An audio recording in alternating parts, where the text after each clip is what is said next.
We have new CNN reporting on the federal felony indictment against New York Attorney General Letitia James. Two sources are telling us that Attorney General Pam Bondi was caught off guard by the indictment. Let's go live now to CNN senior White House correspondent Kristen Holmes. What are you learning from your sources, Kristen? Yeah, and this comes after CNN had already reported that the Attorney General and the Deputy Attorney General had been hesitant to bring charges against James because of the information that they had heard from Eric Siebert, who was at that time the U.S. Attorney in the Eastern District of Virginia. So he's since left that post. Halligan, of course, appointed by President Trump to be that handpicked U.S. Attorney in that district. And we are told Halligan did not coordinate with the Department of Justice on this. That is why these officials, including the Attorney General herself, were caught off guard. Now, it had seemed to be relayed at some point to these top officials that Halligan would be pursuing the case, but no actual details were exchanged between Halligan or the Department of Justice main branch on when it was going to happen. So when this announcement came, when Halligan actually secured this indictment against James, it was news to the top DOJ officials. Of course, as we know, Halligan had brought the case against former FBI Director James Comey. We also know that she had really been tasked with bringing these cases against his political rivals. So the fact that she didn't coordinate is very stunning. This is usually something with a case this big, particularly when there's a close affiliation with the White House and what we've heard from President Trump. The fact that they didn't coordinate is really something, Pamela. Yeah, and I wonder if there's any indication from the sources you talked to if it had anything to do with that Truth Social post where President Trump called on Pam Bondi to prosecute Letitia James, Adam Schiff, and James Comey. Yeah, and obviously, as we've been reporting today, that was intended to be a private message to the Attorney General. But I do also want to remind you of something that my colleague Evan Perez and I reported after James Comey had been indicted, which was that Lindseay Halligan and the team there on the ground did not have support or help from the Department of Justice for that case either, that Halligan had been briefed. She had never even presented in front of a grand jury before. And instead, she was briefed and prepared by agents and officials, attorneys at the FBI, not the Department of Justice, before she actually went before the grand jury. This time, I am told that she was not prepared. She didn't work in terms of by the FBI. She didn't work with the FBI or the Department of Justice before presenting that case and then securing that indictment. Wow, quite the reporting there. Kristen Holmes, live for us from the White House. Thanks so much. Evan Perez, I want to start with you. So many questions. So many questions. So many questions. Let's just start on the James indictment, because it is interesting that the U.S. attorney that the president put in place, who happens to be one of his former defense attorneys, was once again, just like with the Comey indictment, the only prosecutor on the case. So what are you hearing from your sources? Is that because she wanted to be the only one on there, or is it because others didn't want to take part? So at this point, she has decided she is going to do this alone. She's not going to wait and try to ask people in the office. So no one in the office was actually told to come on the case and refused. The same thing in the Comey case. She was aware, fully aware of the opposition within the office to this case, as well as to the case against James Comey. But she decided, obviously, she arrived 2 weeks ago knowing full well what the president wanted. And she decided that she was going to bring these cases and let the grand jury decide what it would. And, you know, we have to say, look, I mean, this is only her second time going before the grand jury, and she's managed to both times get indictments that she was looking for. In the Comey case, she got 2 out of the 3 charges. But what it shows you is, you know, the president's former personal attorney knows her remit, and she is going forward with cases that she knows are very important to him, which has been a hesitation inside the department, right? We've seen this in Trump season 1 and Trump season 2 now. The hesitation in the department because this is shattering the norms. It's shattering the norms. We've never seen a president openly tell the department what he wanted to do against his political enemies. There's always been that sort of unspoken thing where the Justice Department is supposed to act independently, partly because what you want is the public to have confidence that these cases are being brought not for political reasons, but because of the merit and the facts and the law. Now, the man who the president initially wanted for this job, for the U.S. Attorney's role, a Trump supporter. A Trump supporter. Well, yes, I was actually going to bring up somebody different. Ed Martin. Oh. He tweeted out, who is a huge loyalist to the president. He's now in the Justice Department doing January 6th cleanup. He put on Truth Social the following: promises made, promises kept. So if we didn't have that very lengthy post from the president himself, this is just, tells us what's happening. This underscores that. And that's just 2 days after he showed a photo of himself with Lindseay Halligan, who is that attorney that we were talking about. Right.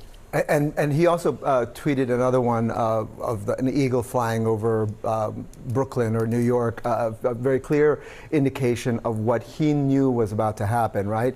And look, I mean, I think Ed Martin and Lindseay Halligan are showing how this new Justice Department works.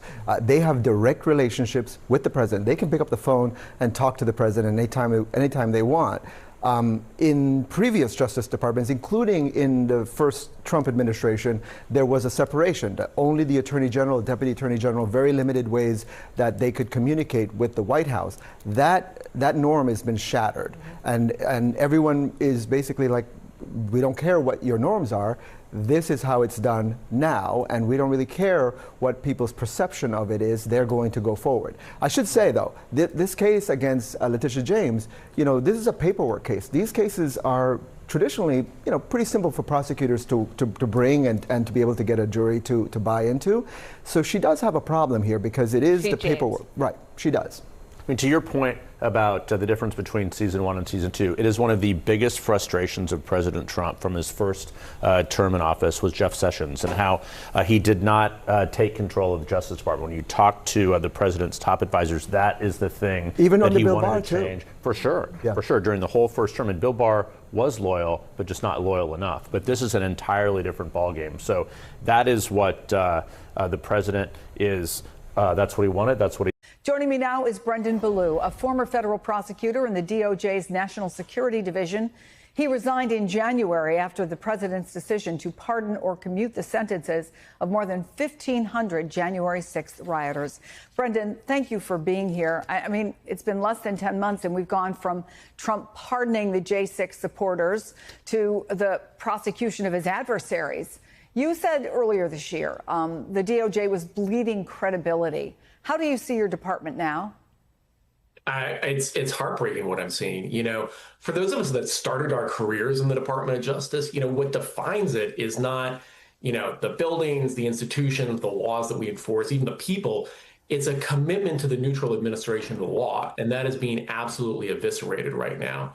So I'm concerned about the future and the reputation of the Department of Justice, its ability to do its work, not just for this administration, but for the next administration. I'm also worried about the fact that by targeting political opponents, Jim Comey, Tish James, these are relatively powerful legal figures. They're going to be able to put up strong defenses.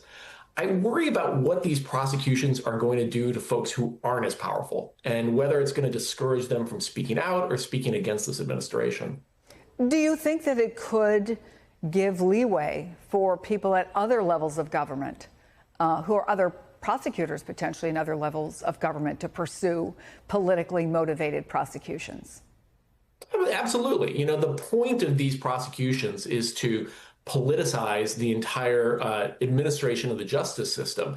So absolutely, it seems like there is a green light from the White House to pursue these kinds of prosecutions. I think to the extent that there's any ray of hope here, it's that the administration is making no effort to hide the fact that these are political prosecutions. Bill Pulte, the housing official, was specifically targeting political opponents and trying to figure out who might have committed mortgage fraud. President Trump famously sent that message to Pam Bondi saying that he wanted retribution.